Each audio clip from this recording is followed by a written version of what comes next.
Well, hello everyone. I've got a brief presentation about God is not in control concerning what's happened in the last few days in America.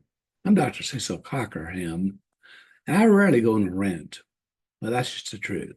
I usually say the course. So if something is going to get me to take an exit, it's got to be this statement: God is in control. Now, if you are very religious, you'll say, well, that's a true statement. God is in control. But let's look at the facts from the scriptures.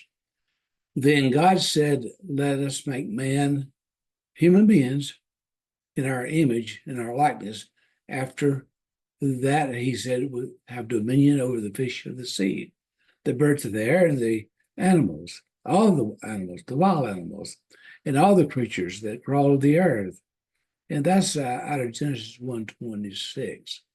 So, what is the truth? The truth is, God has given mankind control over the earth. This is pivotal for what I'm saying. Quite frankly, mankind has failed. We've not done a very good job at that. But the following information supports this statement, I believe. At the Republican National Convention in Milwaukee, several speakers addressed the crowd over the 4 days. On the last day of the event, Dr. Franklin Graham spoke and commented on the assassination attempt on former President Donald Trump.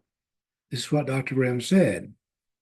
I cannot explain why God would save one life and allow another one to be taken. I don't have the answer for that. Really? Well, maybe I can explain this. God did not do it. Let me say that again. God did not do it. He is not controlling it. He didn't pick and choose who would live and who would get killed. God doesn't do that. Love does not do that. He is no respecter of persons. This is a widespread false theology, and so many have just surrendered to this. That's just a fact, folks. I'm not quite sure in these circles about this false statement. So I think many of us have doubts about it, but they're just afraid to speak up. And I'm not. I'm not in fear of what will happen by making this statement today. Those words come from such a highly respected person as Dr. Graham in the community, but I'm upset. I'm truly upset. He said that, and more disturbed that somebody will hear it because it comes from the clergy, so to speak, and they'll come to the conclusion that God is schizophrenic deity and can just flip his mind on a dime. I'm not afraid to speak up. I'm not doing it boldly. I am doing it boldly. If something is said that does go against my nature of my Father's heart, then the timing is here and it's right. So the elements are mixed together. And because of that, you will get a response from me, loud and clear. Many have called the shot that hit former President Trump's ear divine intervention. I've heard that statement. Have you read it? I've seen it. But call me cynical, if you will. I do not believe Corey's family share that viewpoint. His wife lost a loving husband.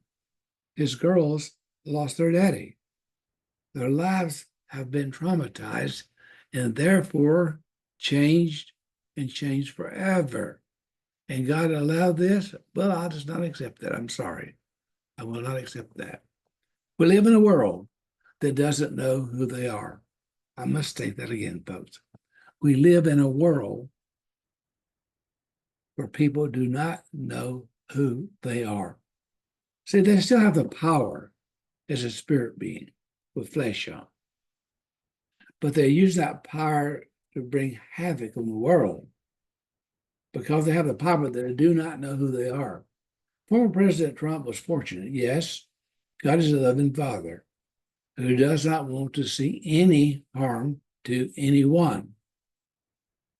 To hear contradictions coming from someone with so much experience in religious studies as Dr. Graham, well, it was such a vast platform. Well, that truly upsets me, folks. That truly upsets me. People need to know God and experience his love. We have been told this is unreachable, and we must trust. We can reach him. Let me say that again. We can reach him because we're already one with him. That's right. That's what prayer is for. That's how we communicate. We communicate one to one.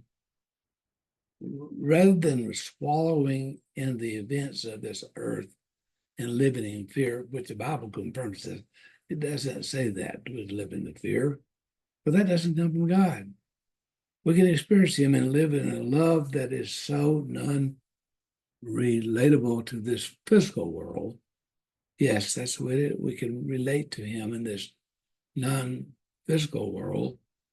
And this love, not only does it help keep our minds centered on him, but it also helps us put everything in correct perspective. Most notably, God's heart and genuine nature will become the cornerstone of our view of everything. If we can understand God's heart, that his heart is one with us and we're one with him. And that's all that matters, folks. That's all that we need because we've already been given all blessings, Ephesians 1:3. We've already been given everything for life and godliness, everything for physical life, spiritual life, before the foundation of the world, or as Timothy said, before time began. That's who we are. Our oneness is our greatness because God is so great. Thank you for listening. And I trust this has been an inspiration to you. It has been for me. So thank you a lot for listening.